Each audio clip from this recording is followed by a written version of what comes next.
Halo teman-teman Bebek Podcast, apa kabar? Balik lagi bersama saya dengan Ivan Sebastian.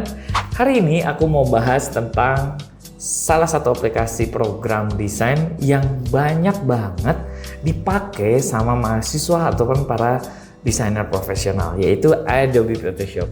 Belakangan ini ketahui bahwa penggunaan Adobe Photoshop itu harus 100% secara legal. Nah, banyak juga nih yang biasanya mungkin juga banyak yang pakai programnya di crack, yang mana program tersebut sebetulnya secara penggunaan it's illegal, itu nggak boleh menggunakan program tanpa menggunakan lisensi secara resmi.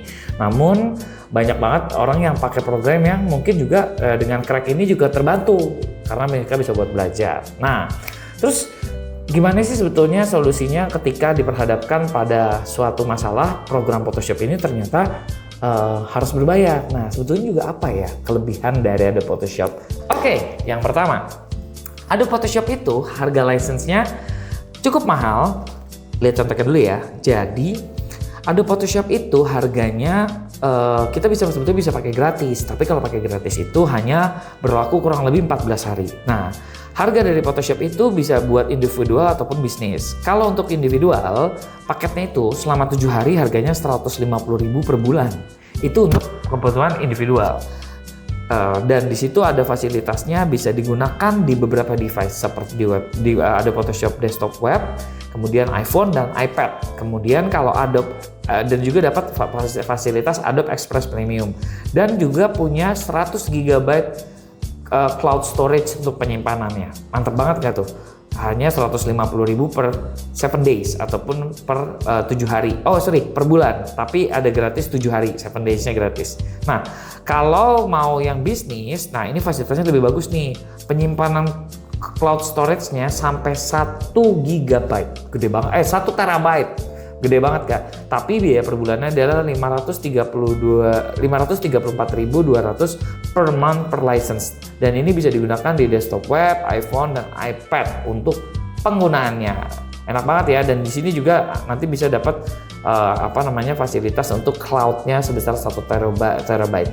Jadi sebetulnya penggunaan di Adobe Photoshop kalau kalian berbayar sebetulnya manfaatnya banyak, dan juga sekarang Adobe Photoshop itu ngeluarin namanya generative AI. Artinya itu untuk membantu kita membuat suatu gambar yang bisa digenerasi ataupun mempercantik gambar yang udah ada dan membuat gambarnya lebih bagus lagi. Nah, fitur-fitur ini bisa kalian dapatkan kalau kalian bisa membayar ataupun mengikuti subscription dari Adobe Photoshop yang premium, yang berbayar seperti itu. Nah, terus gimana dong solusinya nih? Kalau misalnya biasanya juga udah ada pakai Photoshop mungkin dari Photoshop 7 kali atau Photoshop 8, lama banget ya. Mungkin Photoshop versi CC lah ya. Udah sekian tahun pakai, tapi sekarang pun tuh juga di blog lagi rame banget ya. Yang biasanya pakai gratisan kok sekarang di laptopku di blog ya udah nggak bisa pakai, muncul warning tandanya red merah kayak gitu terus. Dan itu akan ngeganggu banget yang namanya kalau kita lagi kerja, lagi bikin desain. Nah, akhirnya gimana solusinya nih? Nah, solusinya kalian juga bisa pakai alternatif program desain lainnya. Contohnya yang ada baru-baru belakangan ini, Affinity. Harganya juga tergolong lebih murah. Kalaupun nggak bayar pun dia juga masih bisa dipakai gratis gitu ya. Jadi cuma memang fitur-fiturnya agak kurang. Atau ada satu program lain yang kalau biasanya kan Photoshop nggak harus buat ngedit ya. Ada juga misalnya buat program gambar. Nah, kalian bisa juga kalau biasa digital coloring menggunakan Adobe Photoshop, bisa ada penggantinya Krita. Cuman kekurangan dari Krita karena dia memang spesialisasinya untuk gambar.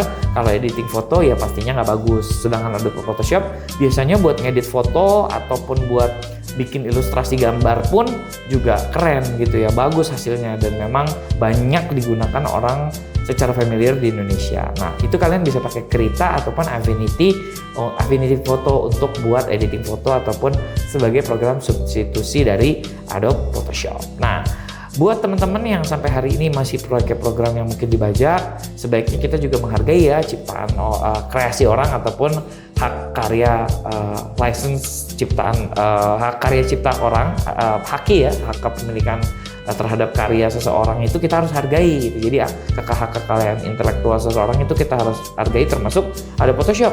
Adobe Photoshop ini kan juga dibuat oleh banyak orang, dibuat juga oleh pemikiran dan ide dari orang-orang desainer yang membuat ini sudah sepatutnya juga kita mengapresiasi dengan kita menggunakan yang resmi. Nah, buat teman-teman yang masih pakai program bajakan, yuk kita beralih ke program resmi. Atau kalau buat teman-teman yang masih menggunakan program yang bajakan terus nggak mau bayar license yang Adobe, nggak apa-apa, pakai aja program yang lain yang sifatnya free dan juga tetap kalian bisa gunakan untuk belajar sebagai mahasiswa, sebagai pelajar, ataupun juga sebagai karyawan ataupun sebagai profesional desainer grafis.